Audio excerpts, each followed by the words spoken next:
ಪ್ರಾರ್ಥನೆ ಮೂಲಕವಾಗಿ, ನಿನ್ನ ಸೇವೆ ಮೂಲಕವಾಗಿ, ನಿನ್ನ ಅನುದಿನದ ಜೀವಿತದ ಭಾಗದಲ್ಲಿ ಐ ವಿಲ್ ಗ್ಲೋರಿಫೈ. ಆಮೆನ್. ಎಷ್ಟು ಜನ ಸಂತೋಷವಾಗಿದ್ದೀರಾ? Hallelujah, hallelujah. ಇಲ್ಲಿರುವ ಪ್ರತಿಯೊಬ್ಬರಿಗೂ ನಾನು ಎಚ್ಚರಿಸ್ತಾ ಇದ್ದೇನೆ, ಈ ಲೂಸಿಫರ್ಗೆ ಆಸೆ ಏನು ಗೊತ್ತಾ? ನೀವು ದೇವರೊಂದಿಗೆ ಇರಬಾರ್ದು. ಇವತ್ತು ಯಾರನ್ನ ಮಾತಾಡ್ರಿ, ಅವ್ರದ್ದು ಸಮಸ್ಯೆಗಳೇ ಜಾಸ್ತಿ ಹೇಳ್ತಾರೆ. ಅವ್ರದ್ದು ಸಮಸ್ಯೆಗಳು, ಅವರ ಕಷ್ಟಗಳು, ಅವರ ಕಾರ್ಯಗಳು.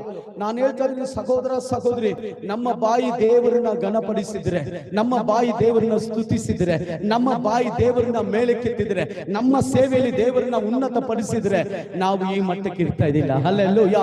ದೇವರು ಉತ್ತಮವಾಗಿ ನಮ್ಮ ನಡೆಸ್ತಾ ಇದ್ದಾನೆ. ಆಮೆನ್. ನಂಬುವವರು ಮಾತ್ರ ಕೈ ತಟ್ಟಿ ದೇವರಿಗೆ ಮಹಿಮೆ ಸಲ್ಲಿಸಿ. ಇವತ್ತು ದುರಂತ ಏನಂದ್ರೆ, ಜನ ದೇವರನ್ನ ಘನಪಡಿಸ್ತಿಲ್ಲ, ದೇವರನ್ನ ಮಹಿಮೆ ಪಡಿಸಿಲ್ಲ, ದೇವರನ್ನ ಮೇಲಕ್ಕೆತ್ತಿಲ್ಲ, ದೇವರನ್ನ